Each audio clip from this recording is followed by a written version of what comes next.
এনসিপির জুলাই পদযাত্রা এখন বগুড়ায়। হত্যার বিচার ও সংস্কারের আগে নির্বাচন নয় বললেন নাহিদ। যেন তেন ভোট চায় না জনগণ। কুমিল্লার পথসভায় জামায়াত আমির।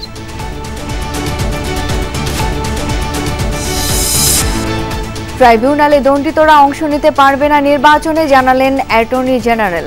দ্বন্দ্ব থাকলেও আওয়ামী লীগের বিরুদ্ধে সব দলীয় ঐক্যবদ্ধ। আওয়ামী লীগ একটি নিষিদ্ধ সত্তার নাম। এই নিষিদ্ধ সত্তার সাথে প্রত্যক্ষ বা পরোক্ষভাবে যদি কেউ ভূমিকা পালন করে, তাহলে আমি নিশ্চিতভাবে বলবো সেও অপরাধে সম্পৃক্ত হচ্ছে। কুমিল্লায় একই পরিবারের ৩ জনকে হত্যার ঘটনায় ৬৩ জনের বিরুদ্ধে মামলা। জনরোষ উস্কে দেওয়ার অভিযোগে ইউপি চেয়ারম্যানও আসামি। রাজধানীর বছিলায় বেপরোয়া ভূমিদস্যু দেলোয়ার চক্র দলিল জাল জালিয়াতির মাধ্যমে গড়েছেন সম্পদের পাহাড়। প্রতিবাদ করলেই মামলা, হামলায় হয়রানির অভিযোগ। আমার উপার্জন দিয়ে আমি একটা জায়গা কিনছি, এখন উনি স্থানীয় দেখে, উনি মামলাবাজ দেখে উনি আমার জায়গা নিয়ে যাবে। আমি চলে বিদেশ, আমি বিদেশে আমি জমি কিভাবে বিক্রি করে গেছি অবশ্যই জাল করছি, জাল না করে পাবে কি।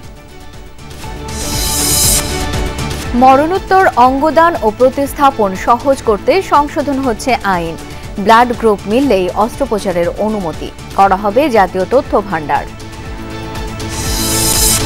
বড় ধরনের রাজস্ব ঘাটতির মুখে দেশ। অর্থনৈতিক স্থবিরতা, অনিশ্চয়তা আর কর্মকর্তাদের আন্দোলন ঘিরে ছন্দপতন। সংস্কারে মনোযোগের পরামর্শ।